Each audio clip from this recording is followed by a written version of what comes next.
के साथ ही इस कार्य को किया जा सकता है। दोस्तों, आपने कभी सोचा, विचार किया है, हमारे अनविश्वासी जब विश्वासी बन जाते हैं तो उन पर कौन सी मुसीबतें की पहाड़ टूट पड़ते हैं। आइए इसे ड्रामा के द्वारा प्रस्तुत करते हैं।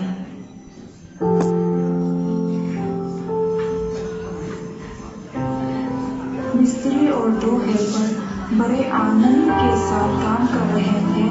उसी वक्त मसीही संगति के प्रचारक और मसीही के कुछ सदस्य के साथ परमेश्वर के प्रचार के लिए निकले हुए उन लोग के पास पहुंचे और उन लोग को परमेश्वर का वचन सुनाने और बताने के सोचे।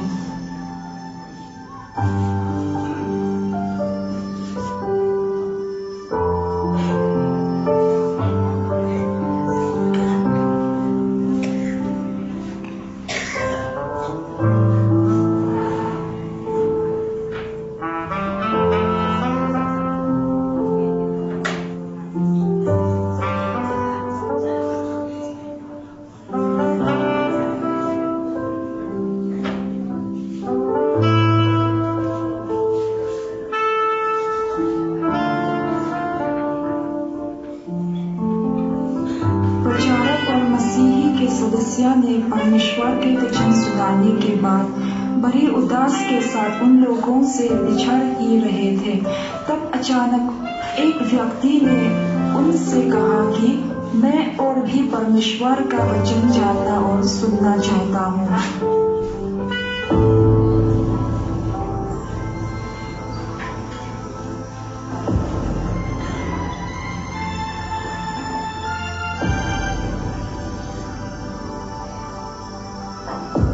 हेल्पर ने प्रचारक और मसीही के सदस्य से पवित्र बाइबल मांगी थी।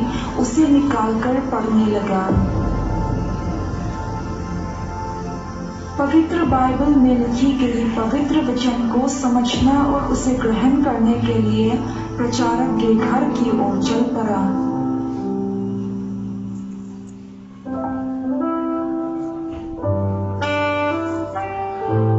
प्रचारक ने हेल्पर को यीशु मसीह के बारे में बताया और उससे पूछा कि तुम यीशु मसीह के राह पर चलना चाहते हो और तुम बपतिस्मा लेना चाहते हो।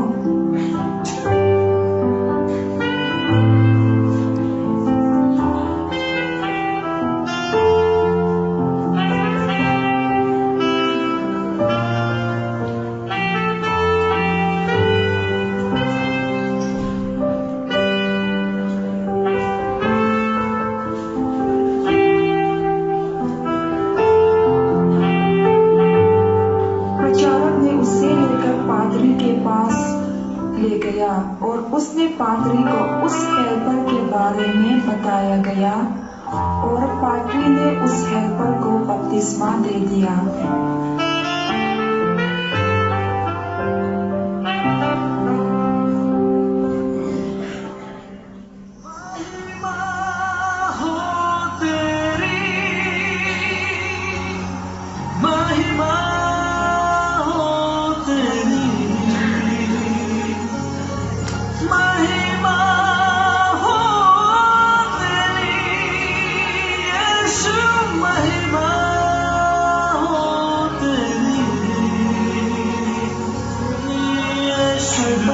पहुंचने के बाद बड़ी खुशी के साथ बाइबल पढ़ ही रहा था।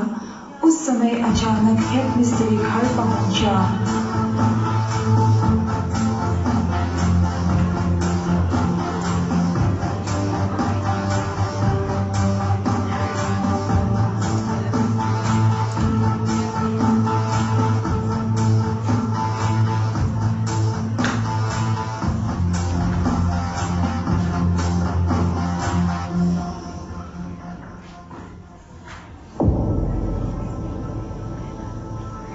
परमेश्वर के दया से सुबह की किरण देखने के बाद उन लोग अपने काम करने के जगह पहुंचते ही हेड मिस्त्री ने अपने मालिक से एक हेल्पर की शिकायत की।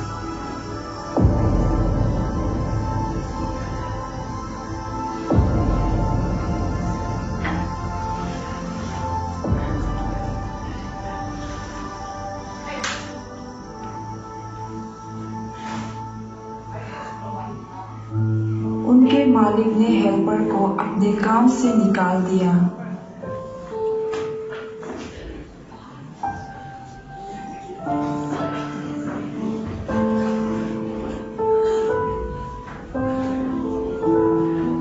बड़ी दुखी के साथ वो अपने गांव की ओर जाने का विचार किया और चल पड़ा।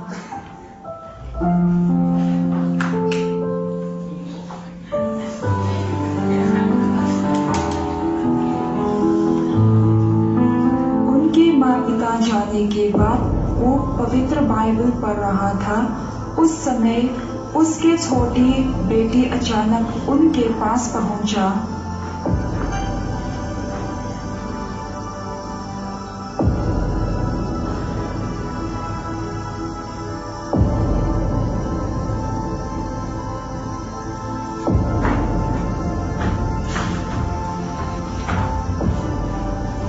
उसके पिता को ये जान हुआ कि उसका बेटा क्रिश्चियन बन गया है और उसे बड़ा गुस्सा आया और उसने अपने बेटे को धक्के घर से बाहर निकाल दिया।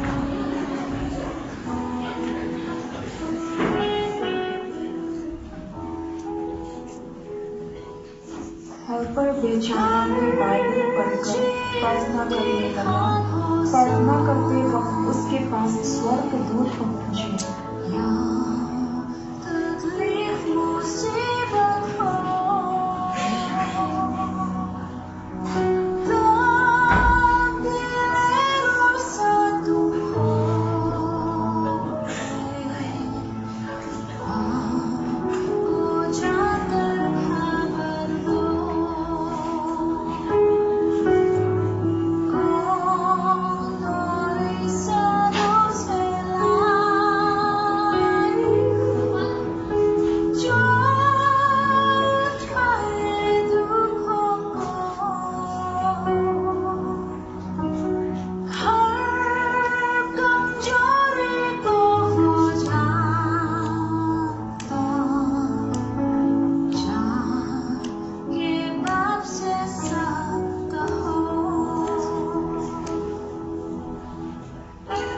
इस तरह दोस्तों, मसीही का रास्ता हमारे मुस्लिम हिंदू भाइयों की तरह आसान रास्ता नहीं है। उन्हें हर तरह के दुख झेलने पड़ते हैं। इसलिए हमारा कर्तव्य बनता है कि परमेश्वर के नाम से बपतिस्मा देने के बाद भी उनके लिए हमेशा प्रार्थना करना। यहाँ तक हमारा मसीह संगति का ड्रामा समाप्त होता है। जय मसीह की।